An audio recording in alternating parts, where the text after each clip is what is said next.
আসসালামু আলাইকুম ওয়া রাহমাতুল্লাহি ওয়া বারাকাতুহু।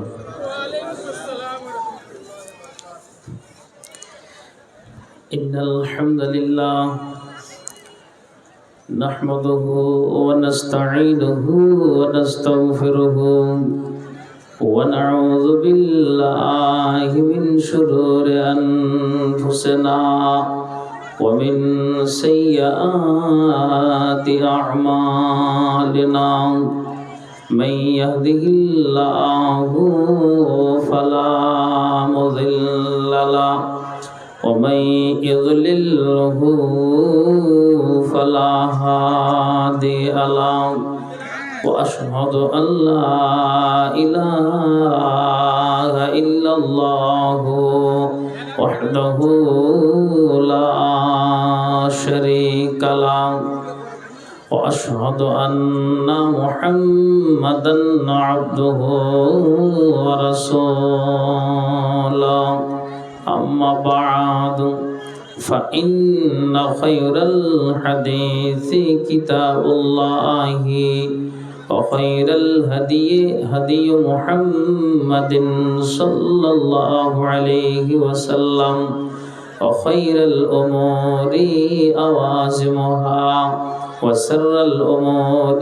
محدثاتها وكل محدثة بدعة وكل بدعة ضلالة وكل ضلالة في النار.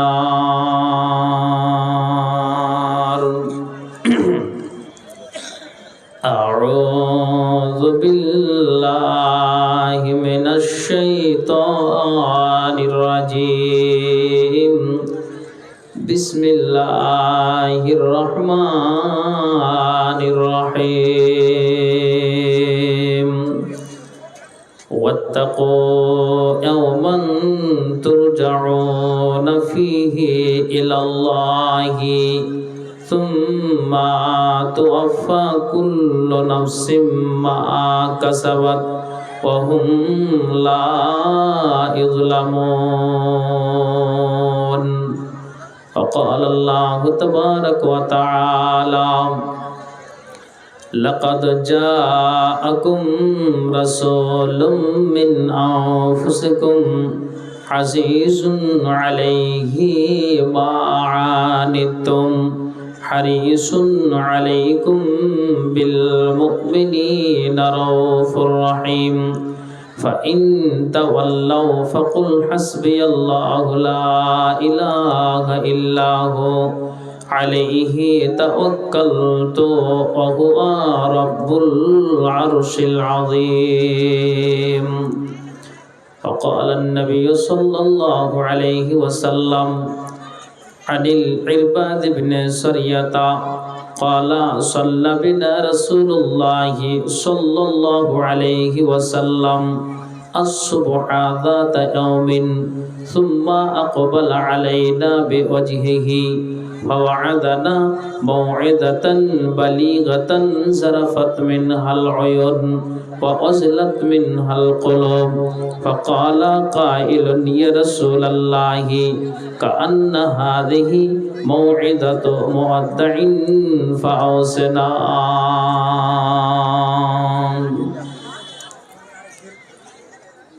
এ দুনিয়া ছেড়ে চলে যাব একদিন, এ দুনিয়া ছেড়ে চলে যাব একদিন।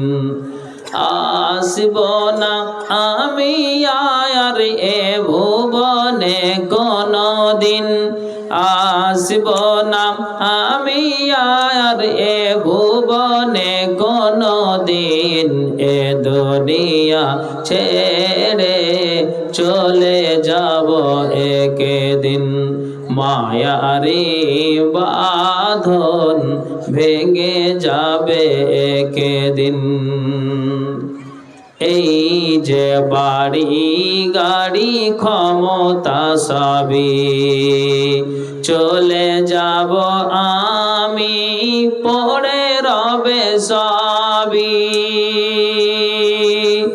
এই যে বাড়ি গাড়ি ক্ষমতা সবই চলে যাব আমি, পড়ে রবে সবই। দুনিয়ার মায়া সব চলে যাবে একদিন, দুনিয়ার মায়া সব পড়ে রবে একদিন। এ দুনিয়া ছেড়ে চলে যাব একদিন, মায়ারি বাঁধন ভেঙে যাবে একদিন। অবশেষে পরপারে দিতে হবে পাড়ি, আধার কবরে রব একাকী আমি। অবশেষে পরপারে দিতে হবে পাড়ি, আধার কবরে রব একাকী আমি। আসব না আমি আর এ ভুবনে কোনো দিন, এ দুনিয়া ছেড়ে চলে যাব একদিন, মায়ারি বাঁধন ভেঙে যাবে একদিন। আসব না আমি আর এ ভুবনে কোনো দিন, এ দুনিয়া ছেড়ে চলে যাব একদিন, মায়ারি বাঁধন ভেঙে যাবে একদিন।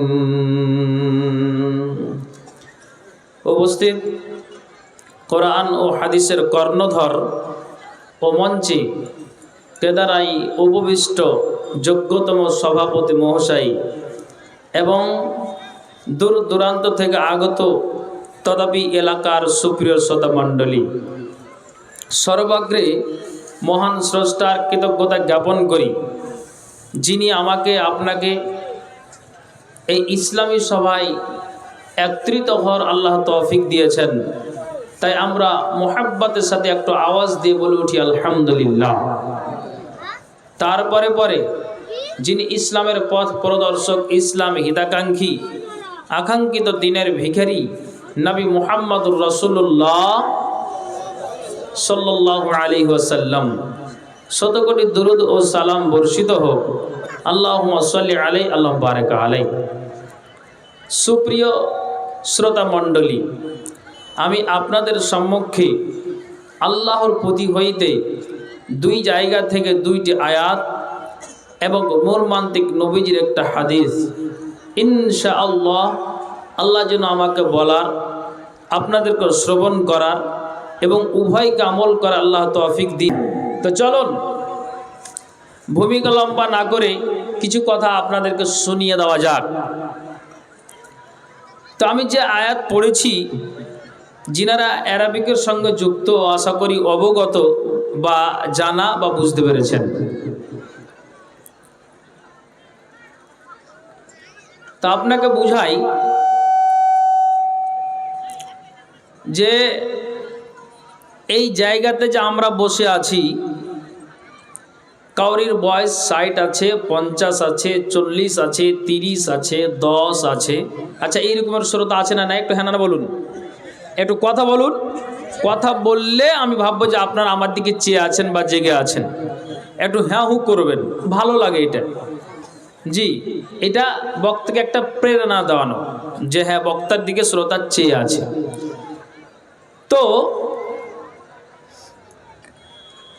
একটা 50 বছরের লোককে জিজ্ঞেস করুন তো, আমার বয়স 30, আমার মতো একটা আলেমকে জিজ্ঞেস করুন যে আপনার হুঁশ হওয়া থেকে নিয়ে এখন পর্যন্ত যা আপনার বয়স, যা আপনার ইতিহাস হয়েছে, যা আপনার জীবনে ঘটেছে, আচ্ছা ওই লোকটার পক্ষে, আমার পক্ষে, সকল মানুষের পক্ষে বলাটা কি সম্ভব? কোনোদিন নয়। মানে জীবনের লাইফ হিস্ট্রিটা, ইতিহাসটা বলা এটা সম্ভব নয়। কখন কোন সময় কি করেছি, 10 বছর আগে কি করেছি, 15 বছরের মাথায় আমি কি কাণ্ড করে দিয়েছি, জীবনের ইতিহাসটা বলা আমার আপনার পক্ষে, সকল মানুষের পক্ষে অসম্ভব।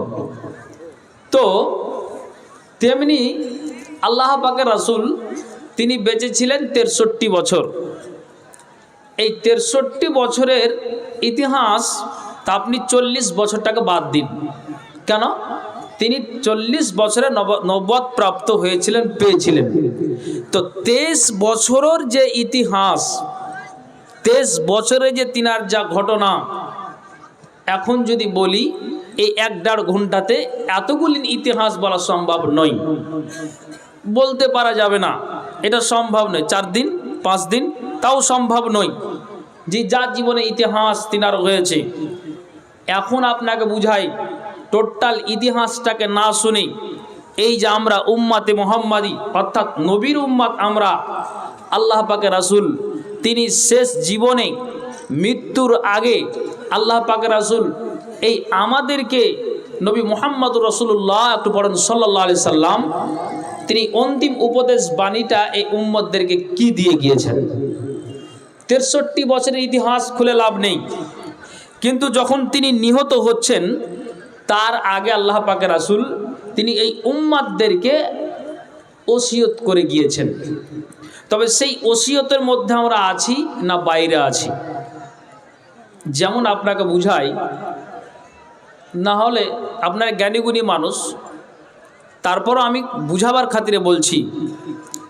বাড়িতে হঠাৎ বাবা রোগে আক্রান্ত হয়েছে, তো এমনভাবে আক্রান্ত হয়েছে তখন বাবা চট করে মুখ দিয়ে বেরিয়ে গেল যে আব্বা, মানে ছেলেকে বলছে, বাবু ও আমার সন্তান, মনে হয় আমি আর বাঁচবো না। কেন আব্বা হঠাৎ এই কথা বলছো, বাঁচবে না? না, আমি বুঝতে পারছি আমি বাঁচবো না। তো যেই মেয়েটার কুলামুনিতে বিয়ে দিয়েছি, মেয়েটাকে একবার ডেকে আনা হোক। দাওনাতে আমার মেজো মেয়েটার বিয়ে দিয়েছি, একবার ডেকে আনা হোক। ঠিক আছে আব্বা, সেটাই হোক। মেয়েটা আসলো, আসার পরে যখন দরজায় বাড়ির গেটে যখন ঢুকেছে, চোখ দিয়ে অঝর নয়নে কান্না, বুক ফাটা কান্না। এই কেন কাঁদিস? কাঁদি এই জন্য, আজকে দুঃখের সাথে বাড়ি প্রবেশ করছি, আব্বা চলে গেলে আব্বা বলে এরপর আসবো, তো এটা সুযোগ আর থাকবে না, এই জন্য কাঁদছি।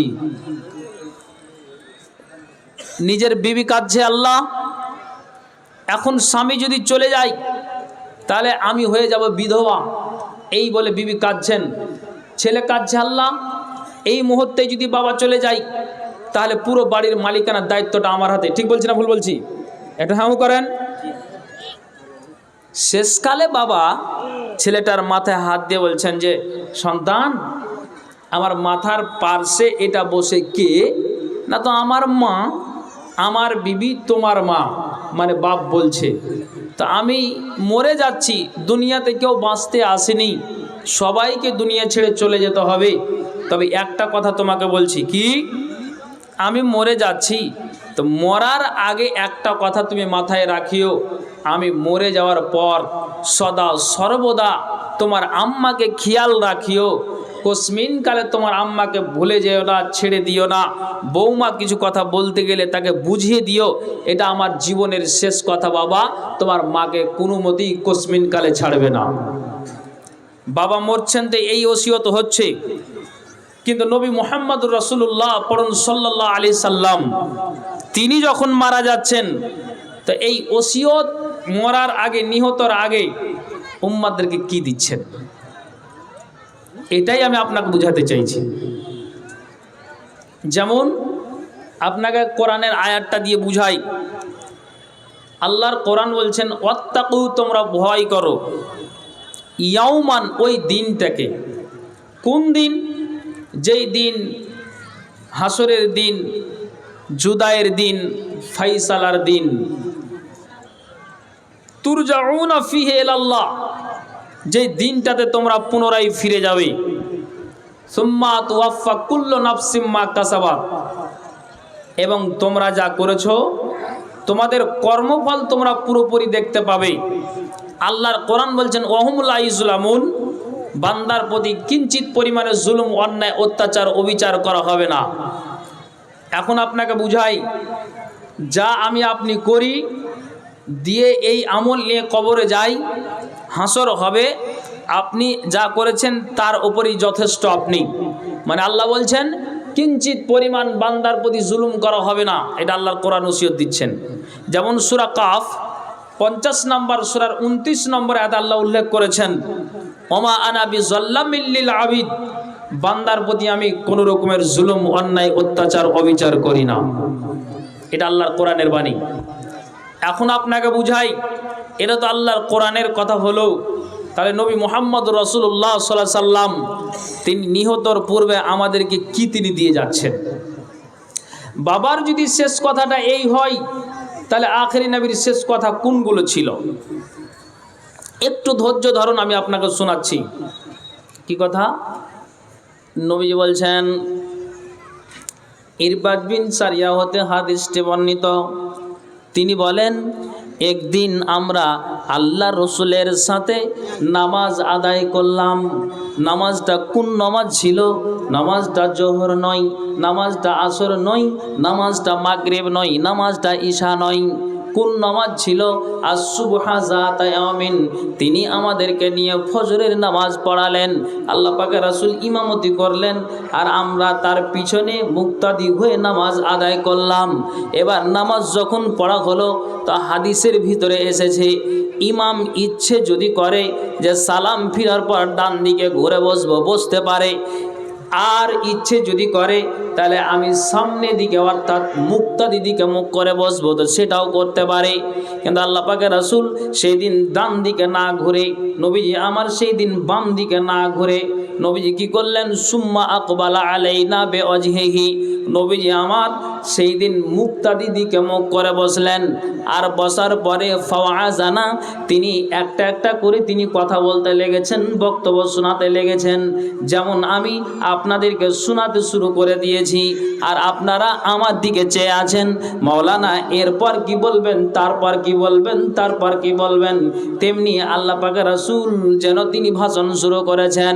এমন সময় একজন জৈনুক মুসাল্লি ব্যক্তি বলছেন, হায়রে আল্লাহ, নবীজির এমন ভাষণ হয়, এমন গুরুত্বপূর্ণ আলোচনা হয়, নবীজির মুখ দিয়ে এতটাই গুরুত্বপূর্ণ আলোচনা হয় যে চক্ষু সমূহ অশ্র সজাল হলো, অন্তর সমূহ ভীত বিহ্বল হয়ে গেল। একজন জৈনুক মুসাল্লি ব্যক্তি বলে উঠলেন, ফাকালা কাইলুন ইয়া রাসূলুল্লাহি, আল্লাহ পাকের রাসূল, এর পূর্বে আমরা অনেকবার আপনার মসজিদে নববীতে ভাষণ শুনেছি, এর পূর্বে আমরা অনেকবার আপনার মুখ থেকে আলোচনা শুনেছি। আজকের যে আপনার এই আলোচনাগুলি হয়, আজকে যে আপনার মুখ দিয়ে চরণ কথাগুলি হয়, তা মনে হয় এটা জীবনের শেষ অন্তিম উপদেশ। অতএব আল্লাহ পাকের রাসূল ফাআউসে না, আপনি আমাদেরকে আরো বেশি বেশি করে উপদেশ দিন। তখন নবীজি বলছেন, হ্যাঁ, তোমরা যেই কথাটা বুঝেছো, যেই কথাটা বলতে চাইছো, আল্লাহ পাকের রাসূল বলছেন ইত্তাকিল্লাহ, হ্যাঁ, আমি নিহতর পূর্বে তোমাদেরকে এটাই বলে যাই, আমার দিকে খেয়াল করো যে সদা সর্বদা মাঠে যাও, ঘাটে যাও, রাস্তাতে চলো, নামাজে যাও, মসজিদে যাও, বাড়িতে চলো, যেখানেই যাবে ইত্তাকিল্লাহ, আল্লাহকে ভয় করবে, এবং তোমরা আমিরের আদেশ শুনবে ও তা মান্য করবে। হাদিসের ভিতরে এসেছে, একটা মানুষকে যদি সমাজের ক্যাশিয়ার বানানো হয়, তার মানে মসজিদের যদি ক্যাশিয়ার বানানো হয়, একটা মানুষকে যদি আপনার মাদ্রাসার সেক্রেটারি বানানো হয়, হাদিসে কি এসেছে, লোকটার যদি মাথাটা এত বড় হয়, আর পেটটা যদি বড় হয়, পাছাটা যদি পোংলা হয়, আর লোকটাকে যদি সমাজের মানুষেরা যদি সেক্রেটারি বলে মেনে নেয়, তাহলে তোমরাও ওই লোকটাকে এক বাক্যে মেনে নিও, খবরদার দ্বিমত করতে যেও না। একটা লোককে সমাজের যদি সর্দার বানানো হয়, একটা লোককে যদি মডল বানানো হয়, লোকটা যদি কঙ্কাল হয়, লোকটা যদি দুর্বল হয়, তাহলে সেটাকে মাথা ছাড়া না দিয়ে, সেটার দিকে বইমুখ না করে এক বাক্যে লোকটাকে মেনে নিও। আল্লাহ পাক রাসূল বলছেন যে আমি তোমাদেরকে বলছি, শেষ ওসিয়ত করে যাই, আল্লাহকে ভয় করবে এবং আমিরের আদেশ শুনবে ও তা মান্য করবে। নবীজি স্পষ্ট বললেন, ওয়া ইন কান আবদান হাবাসিয়া, যদিও তিনি একজন হাবশি গোলাম হয়। এগুলো নবীজির ওসিয়ত। কেন?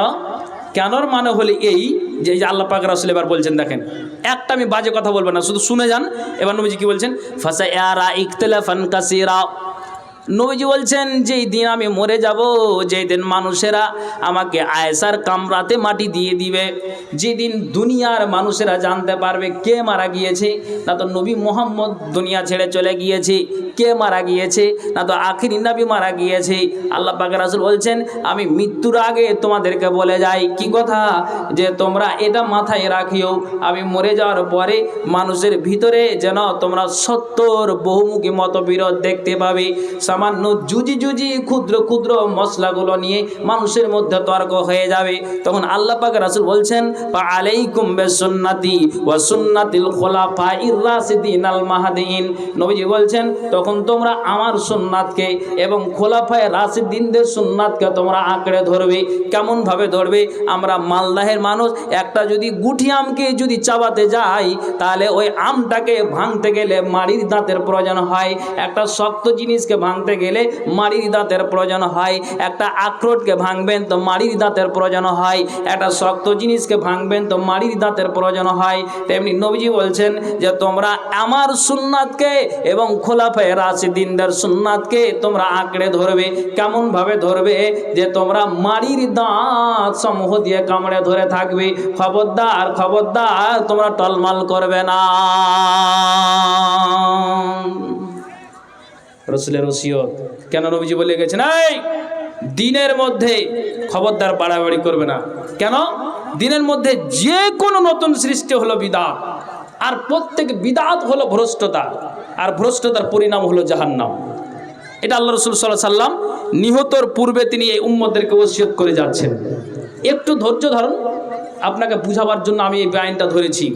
তাহলে এই ওসিয়তের মধ্যে আছি না নেই? এই যে নবীজির ওসিয়ত শুরু হলো। এখন আপনাকে বুঝাই, যদি এই আপনার জালসার যিনি সভাপতি আছেন যদি এলান করেন যে আগামীকাল এই জলসাতে এই প্যান্ডেলে নীতিশ কুমার আসবেন, আমাদের বিহারের মুখ্যমন্ত্রী আসবেন, এখন এই প্যান্ডেলটাতে গ্রামবাসী এলাকাবাসী আসছে না, প্যান্ডেল খালি হয়ে পড়ে আছে, একটা দুনিয়ার যদি নেতাকে ডাকা হয় তাহলে প্যান্ডেল এটা কিরে ভেঙে চুরমার হয়ে যাবে, বড় প্যান্ডেল বাড়িয়ে দিতে হবে, প্যান্ডেলটাকে আরও বাড়িয়ে দিতে হবে, রাস্তা থেকে নিয়ে এটা পর্যন্ত যদি স্টেজ বানানো হয় তারপরও সন্দেহ আছে। তো নবীজি আমার তিনি বিশ্ব নেতা একবার বলছেন জীবনের মতো একবার শেষবারের মতো একবার মানুষকে দেখতে চায় আর পেতে চায়। আল্লাহ পাক রাসূল বলছেন সাহাবী শোনো, একবার মদিনাতে আওয়াজ দাও, মক্কাতে আওয়াজ দাও, সারাটা আরব কান্ট্রিতে আওয়াজ দিয়ে দাও যে আল্লাহ পাক রাসূলের ডাক হয়েছে। নবীজি যেমনই এই কথা বললেন চতুর্দিকে মানুষেরা ঢেউ ছুটতে শুরু করে দিল, মানুষেরা নবীর কথা শোনার জন্য, মানুষেরা নবীর কথা শোনার জন্য চারিদিকে ঝেউ উঠে গেল। যেমন আপনাকে বুঝাই, কিষানগঞ্জ আপনার মাহাদের মাটিতে যেই বছর ডাক্তার জাকির নায়েক এসেছিলেন, তো ওই ডাক্তার জাকির নায়েককে মানুষেরা দেখার জন্য, বক্তব্য শোনার জন্য আপনার এত প্রকার তাপ, তারপরও কেউ গামছা নিয়ে রুমাল নিয়ে মানুষেরা চেয়ার গোছার জন্য আগে আগে বেড়ে চলে যায়। কথা ঠিক বলছে না বলছে না বলুন, কথা বলুন। এটা হয়েছে, তাহলে তিনি হলেন বিশ্ব নেতা, নবীকে দেখার জন্য মানুষেরা চতুর্দিকে ভিড় জমিয়ে দিয়েছে। তো এবার আল্লাহ পাকের রাসূলকে দেখার জন্য মানুষেরা যেমনই ছুটিয়েছেন, আল্লাহ পাকের রাসূল এবার একটা একটা করে তিনি কথা শুরু করে দিয়েছেন। নবীজির চোখ দিয়ে পানি আর চোখ দিয়ে পানি আর দাড়ি ভিজে ভিজে নবীজির জমিনা পানি পড়ছেন। কেন? নবীজির জীবনের শেষ অন্তিম উপদেশ। নবীজির পার্শ্বে মুআজ রাদিয়াল্লাহু তাআলা আনহু তিনি উপস্থিত ছিলেন। মুআজ যেন ঠিক বাড়ির দিকে রওনা দিচ্ছেন, আল্লাহ পাক রাসূল বলছেন মুআজ তুমি আমার দিকে খেয়াল করো, এখনো পর্যন্ত ইয়ামানের গভর্নর নিযুক্ত করা হয়নি, ইয়ামানের নেতৃত্ব বানানো হয়নি, এখনো পর্যন্ত ইয়ামানের গভর্নর নিযুক্ত করা হয়নি, তো তোমাকে সেই গভর্নর নিযুক্ত করা হচ্ছে। যখন একটা পা দুইটা পা করে নবীর কাছ থেকে সরে যাচ্ছেন, আল্লাহ পাক রাসূল বলছেন মুআজ তুমি কান খুলে শুনো, আমার জীবনের একবার শেষ কথাটা শুনে যাও, যতবার আমার কাছে এসেছো তো এটা একবার কথাটা শুনে যাও। আল্লাহ পাক রাসূল বলছেন ইয়া মুআদ ইন্নাকা আসা আল্লাহ তালকানি বাদা আমি হাযা ওয়ালা আল্লাকা আনতা মুররা বিমাসজিদি ওয়া কবরি। মুআজ তুমি কান খুলে শোনো, এই বছরের পরে এই জায়গাতে তোমার সঙ্গে আমার হয়তো আর সাক্ষাৎ হবে না, তোমার সঙ্গে আর মিলিত হতে পারবো না। তখন নবীজি বলছেন যে শুনে রাখো, যখন এই মসজিদ দিয়ে অতিক্রম করবে, যখন এই রাস্তা অতিক্রম করবে, মসজিদ দিয়ে যখন তোমরা গমন করবে, এই রাস্তা দিয়ে যখন মজ তুমি চলবে, তখন নবীর কবর জিয়ারত করতে আসবে, অর্থাৎ জীবিত রাসূলকে আর দেখতে পাবে না। এই কথাটা যেমনই বলা, এই যে নবী ওসিয়ত করছেন। মজ ইতিহাস প্রমাণ করে যে এত জোরে কান্না শুরু করে দিয়েছে, আপনাকে আমি হাদিস দিয়ে প্রমাণ দিচ্ছি। তো এই কান্না কে থামাবে, সামালটা কে দেবে? যেমন আপনাকে বলি, মা কোনো কাজে মগ্ন আছে, বাচ্চা ইতিমধ্যে কান্না শুরু করে দিয়েছে, বিছানায় ঘুমিয়ে আছে, চট করে ওই বাচ্চাটাকে নিজের দাদি কোলে নিল, বাচ্চার কান্না সামাল দেওয়া যায় না। নিজের দাদু কোলে নিল, কান্না সামাল দেওয়া যাচ্ছে না। নিজের বাপটাও বুকে জড়িয়ে ধরলো, তারপর বাচ্চার কান্না সামাল দেওয়া যায় না। মা বুঝে নিয়েছে, হাজারবার যদি এ কোল ওই কোল চলে যায়, বাচ্চা কেন কান্না করে, আমি মা বুঝতে পেরেছি। সঙ্গে সঙ্গে সে মা ওই বাচ্চাটাকে নিল আর বুকে জড়িয়ে ধরলো। আল্লাহ মায়ের বুকে কি জাদু দিয়েছেন, আল্লাহ তাআলা কি মধু দিয়েছেন। যেমনই ওই বাচ্চাটাকে নিজের আপনার মায়ের স্তনে লাগিয়েছে, তার বাচ্চার কান্না বন্ধ হয়ে গিয়েছে। জোরে বলেন একবার সুবহানাল্লাহ। তো মুআজ রাদিয়াল্লাহু তাআলা আনহুর চোখের পানিটা কে থামাবে, কে কাঁদাবে আর কে থামাবে? এত জোরে কান্না কেন হয়? আল্লাহ পাক রাসূল বলছেন, মুআজ রে, সারা দুনিয়ায় তোমার নাম আছে, আমি হলাম আখেরি নবী। দুনিয়ার মানুষেরা জানে তুমি একটা কেমন মানুষ, সাদামাটা জীবন তুমি কাটাও। আর এখন যদি চোখ দিয়ে এইভাবে আওয়াজ করো যে পিপলতারার গ্রামের মানুষেরা উত্তর মাথায় কান্না করো, দক্ষিণে চলে যায়, দক্ষিণ মাথায় কান্না করো, উত্তরে চলে যায়, এটা শরীয়ত সাপোর্ট করেনি। আল্লাহ পাক রাসূল বলছেন, আমার পূর্বে নবী দাউদ, সুলাইমান, ইহইয়া, জাকারিয়া, নূহ, আদম, যতগুলি আম্বিয়া একরাম এসেছেন, সবাই নিজের দায়িত্ব পুরা করে দুনিয়া ছেড়ে চলে গিয়েছেন। অতএব এটা কান্না করতে হবে না। লা তাবকি ইয়া মুআজ, মুআজ রে, এইভাবে কান্না করিও না। ইন্নাল বুকা আমিনাশ শাইতান, এইভাবে হু হু করে চিৎকার করে আওয়াজ দিয়ে কান্নাটা শয়তানের পক্ষ থেকে হয়। এই কথাটা যেমনই বললেন, মুআজ একবার সাইলেন্স হয়ে গেলেন যে যদি এটা শয়তানের পক্ষ থেকে হয়, শয়তান সাব্বাসি দেই, বাহবা দেই, এভাবে আওয়াজ দিয়ে কান্না করতে নেই। কান্না করিও না, স্বাভাবিক কান্নাটা আল্লাহর রহমত স্বরূপ, তাই সেইভাবে কান্না করো। এখন আপনাকে আমি বুঝাই, কি বুঝাই, কথা বুঝার চেষ্টা করবেন। যে সারা পৃথিবীর কোনো আলেম কি নিষেধ করেছে যে কবরের পাশে গিয়ে দোয়া করতে হবে না? একটা হ্যাঁ না বলুন দেখি, এই কথা কেন বলছেন না? সারা পৃথিবীর আলেম কি বলেছে যে মাটি দেওয়ার পর দোয়া করতে হবে না? এটা কি কেউ বলেছে? বলেনি। সিস্টেমটা চেঞ্জ হয়েছে, সিস্টেম চেঞ্জ করছিলেন জামাতবদ্ধ, সেটা চলবে না। কিন্তু আপনি জানাজা পড়েন, মাটি দেন, তারপরে একাই আপনি এমনি হাত তুলে দিবেন, কি মুখে মুখে আপনি বলে বলে দোয়া দিয়ে আসবেন, আপনার ব্যাপার, কিন্তু দোয়া আপনাকে দিয়ে আসতে হবে। কিন্তু জামাতবদ্ধ একজন বলবো সবাই আমিন আমিন, এইটা নয়, সিস্টেম চেঞ্জ হয়েছে।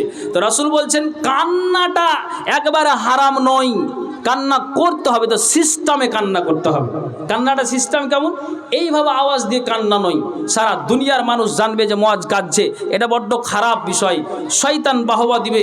আর এই রকম আওয়াজ দিয়ে কান্নাটা শয়তানের পক্ষ থেকে হয়। অতএব মুআজ কান্না করিও না, জি স্বাভাবিক কান্না করো। বাড়িতে বাবা অসুস্থ হয়ে আছে, নিজের বুক ফেটে যাচ্ছে, কান্না করেন। মা চলে গেল কবরে, এই মুহূর্তে আপনার খবর আসলো, কিন্তু কান্না তো সামাল দেওয়া যাচ্ছে না, তা আপনি কান্না করেন। তবে কান্না সেইভাবে আওয়াজ দিয়ে জোরে জোরে কান্না করবেন, সেটা শরীয়ত সাপোর্ট করেনি। কাঁদেন আপনি, চোখ দিয়ে পানি ঝরান, জি আপনি এমনি এমনভাবে কাঁদছেন যে নিজেই বুঝতে পারছেন, আপনার পাশে যে লোক আছে সেটা বুঝতে পারে না, চোখের পানি বুঝতে পারছে, কিন্তু আপনি যে আওয়াজ দিয়ে কান্না করেন কি সাইলেন্স হয়ে করেন সেটা তো আর বুঝতে পারে না। তা এই রকমের কান্না করতে হবে। মুআজ লা তাবকি ইয়া মুআজ, এইভাবে কান্না করিও না। কেন? ইন্নাল বুকা মিনাশ শাইতান, এই হু হু করে চিৎকার করে কান্নাটা শয়তানের পক্ষ থেকে হয়। নবীজির শেষ ওসিয়ত। জুবাইর বিন মুতিম বলেন, আরাফার দিন বিদায় হজ্জের ভাষণে সমবেত জনগণের উদ্দেশ্যে আল্লাহ পাক রাসূল বলছেন, ইয়া আইয়ুহান নাস, হে লোক সকল, ফা ইন্না ওয়াল্লাহি লা আদরি, নিশ্চয় আল্লাহর কসম এই বছর পরে এই জায়গাতে তোমাদের সঙ্গে আর মিলিত হতে পারবো না। আল্লাহ পাক রাসূল বলছেন, রাহিমাল্লাহ, আল্লাহ যেন তার প্রতি রহম করে, আল্লাহ যেন তার প্রতি দয়া করে, আল্লাহ যেন তার প্রতি দয়া করে, তার প্রতি মায়া করে। কার প্রতি দয়া করে, কার প্রতি মায়া করে? মান সামিআ মাকালাতিল ইয়াউমা ফাওয়াআহা, যে ব্যক্তিরা আজকে আমার কথা শুনবে ও তা স্মরণ রাখবে, আল্লাহ তাআলা যেন সেই ব্যক্তির প্রতি রহম করে।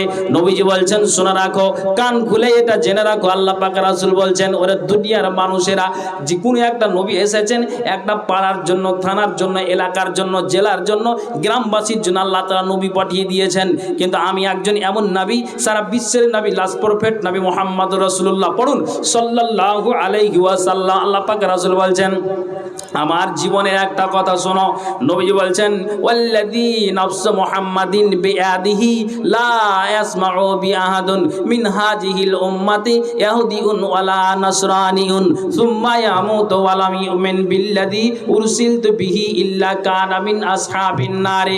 নবীজি বলছেন সেই মহান সত্তার কসম যার হাতে আমার জান রয়েছে, তার কসম খেয়ে বলছি, ইহুদি হোক বা নাসারা হোক, এই উম্মতের যে কেউ আমার আগমনের খবর শুনেছে অতঃপর মৃত্যুবরণ করেছে আর অথচ আমি যা নিয়ে প্রেরিত হয়েছি এর উপরে ঈমান আনেনি, আল্লাহ পাক রাসূল বলছেন অবশ্যই সে ব্যক্তিটা জাহান্নামে যাবে।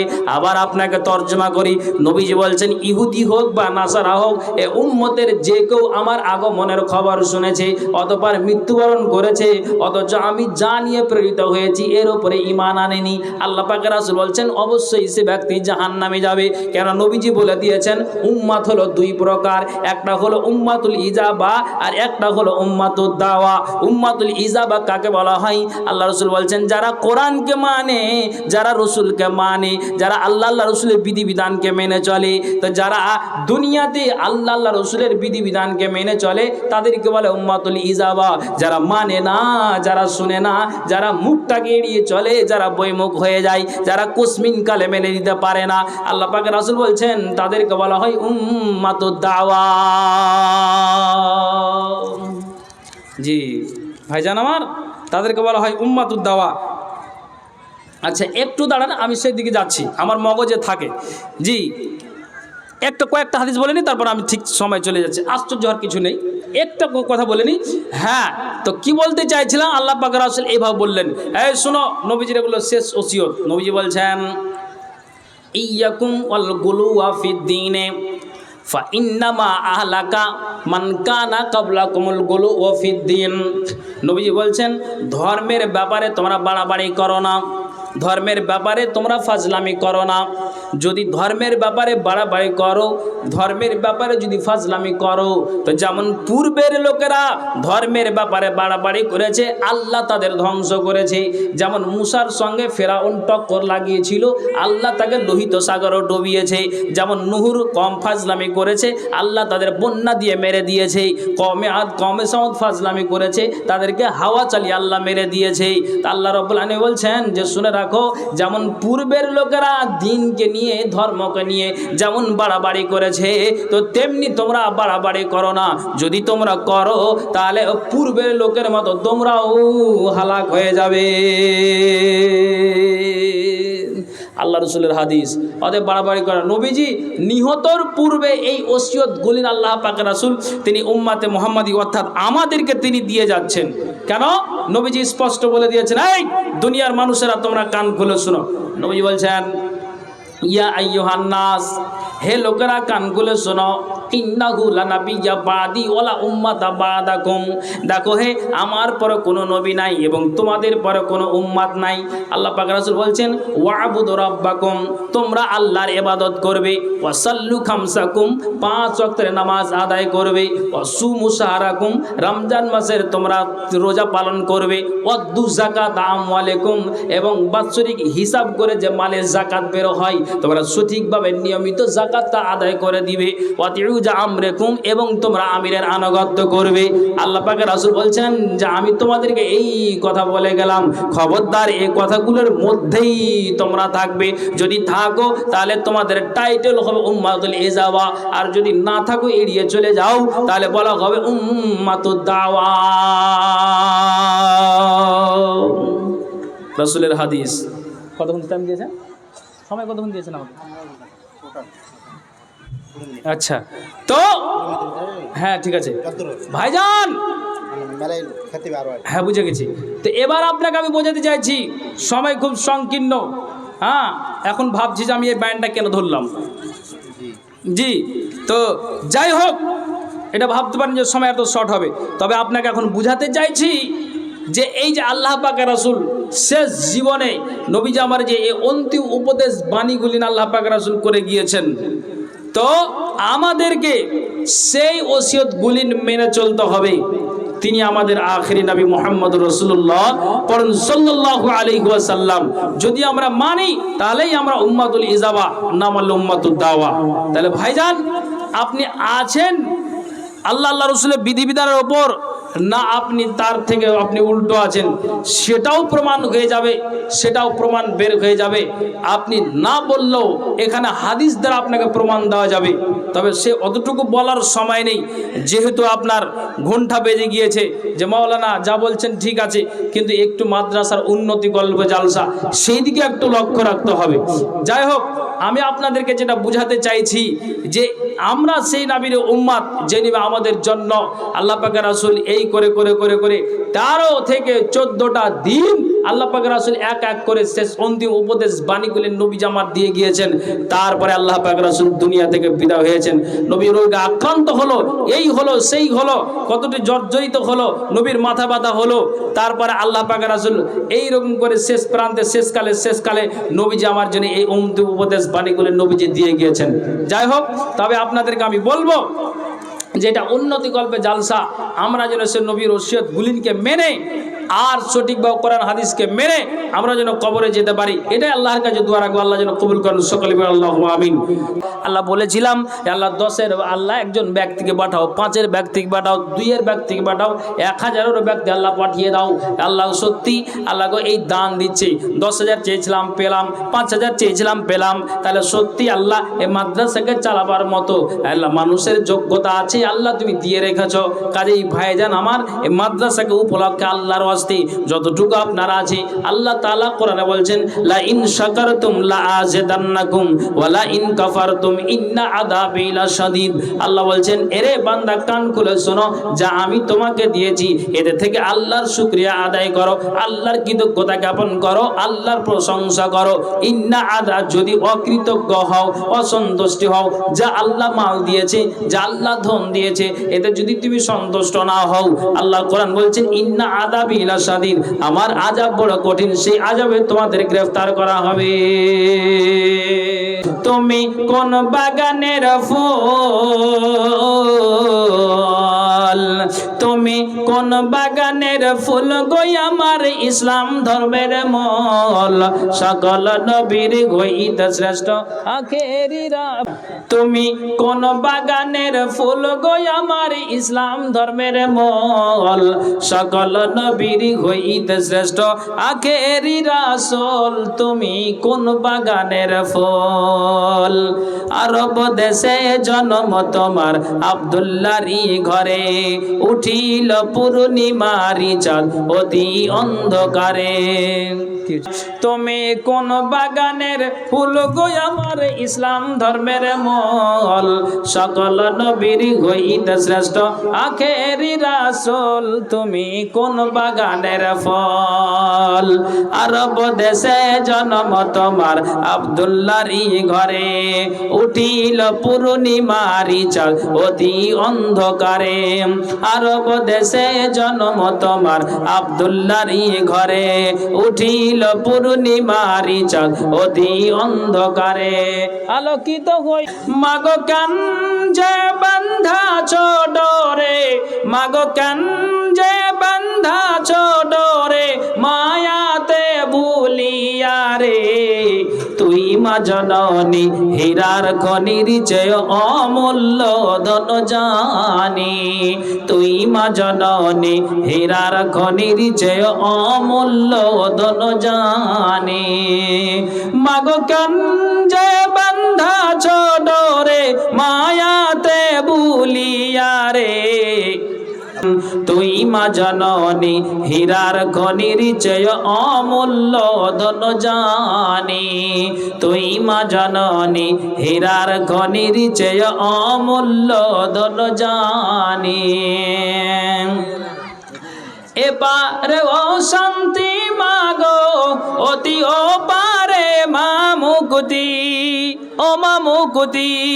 এপারে ও শান্তি মাগো অতিও পারে মা মুকুতি সকল ব্যথা ভুলাই রে তোর সকল ব্যথা ভুলাই রে তোর মুখের ওই নামি রে তুই মা জননী হীরার খনির চেয়ে অমূল্য ধন জানি তুই মা জননী হীরার খনির চেয়ে অমূল্য ধন জানি মাগো কাঞ্জে বান্ধা ছোডরে মায়াতে ভুলিয়া রে তুই মা জননী হীরার খনির চেয়ে অমূল্য ধন জানি তুই গেলে মা আমিও যাব ও মা একা কেমনে রইব ও মা রইব এই কথাটি ভাবতে